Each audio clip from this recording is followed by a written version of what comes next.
and welcome to Coaching Champions. My name is Søgaard, and in this presentation I'm going to show you how you can measure coaching effectively within your organization.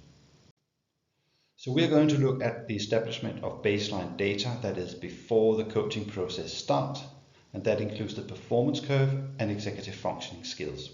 We're also going to look at one-to-one coaching, then the 4 assessment evaluation levels, and finally ROI. Now, before the coaching takes place within your organization, it's very important to establish baseline data so that we can measure the progress from the beginning, the middle, and the end of the coaching process.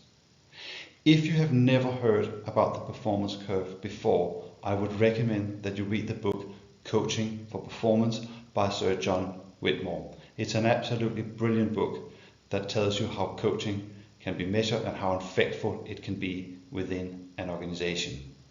Even if you're not a coach, I would actually recommend that you read it. It's a very good starting point for learning more about the effectiveness of coaching.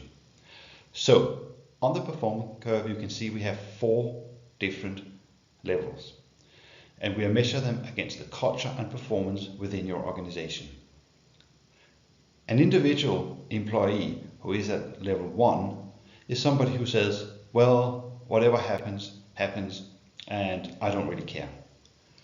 That kind of employee is not going to give you a very high performance outcome. On the other hand, at the other end of those 4 levels, we have what we call the interdependence level, and here we have people who would say our success is really down to our teamwork and also the way we work as individuals. Interdependence means basically that you can work on your own, you can carry out your job and the task that you have to do, but you can also work successfully as part of a team. And those kind of people are far more successful in any organization than those who are in the other categories. So when we get this kind of baseline data at the beginning of the coaching process, I can then design an individual coaching program for each of the employees who are receiving coaching based on where they are within the performance curve, which makes it very effective.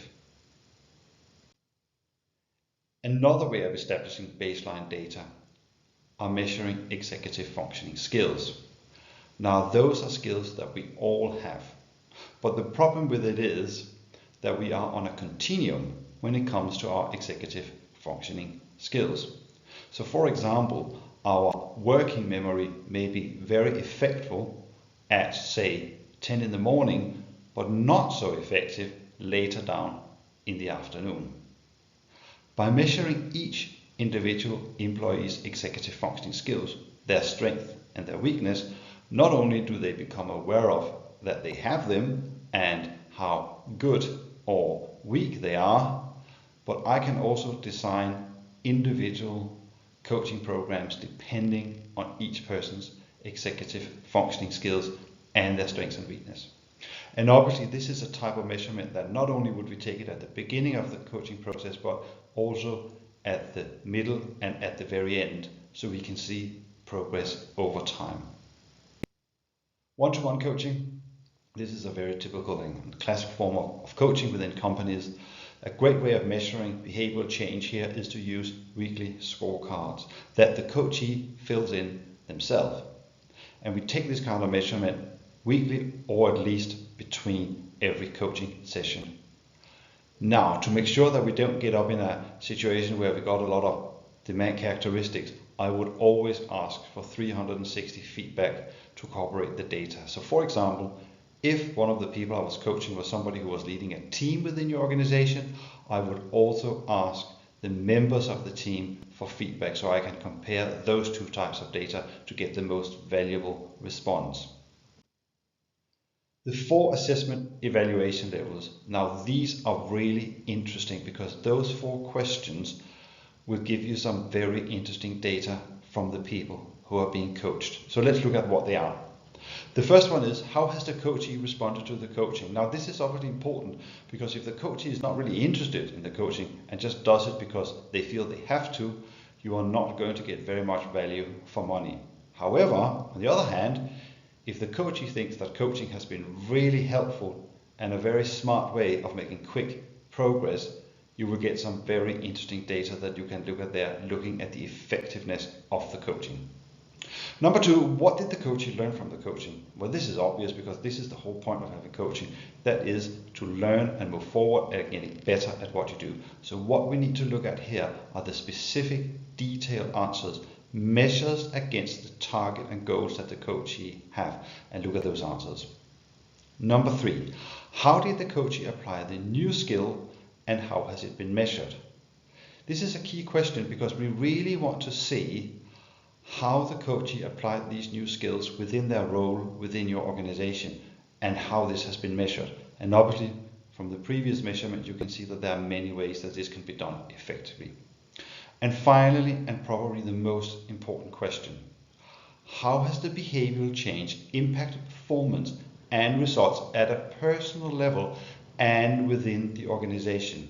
Now, the reason why this is such an important question is that there may be a lot of coaching going on within a specific organization, and there may be people who individually are benefiting a lot from this coaching.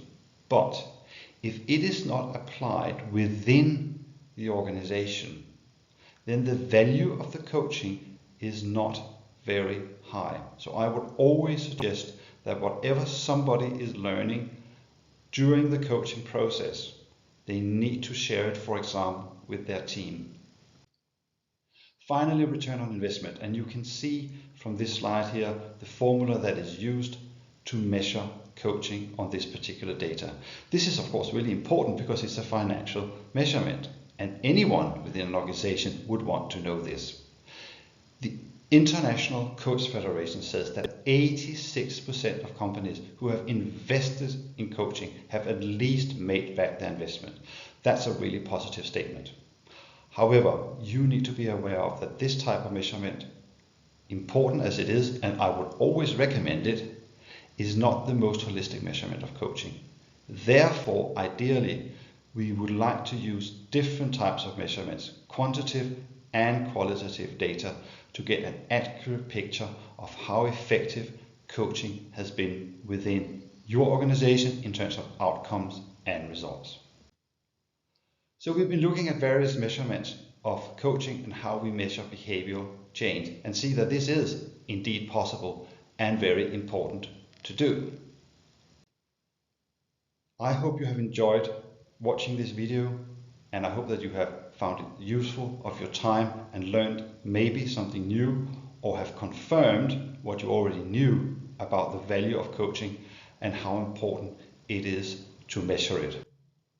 If you have any questions, I would love to hear from you. Please get in touch on my website and let's have a chat about coaching within your organization. Thank you so much for watching this presentation, and bye for now.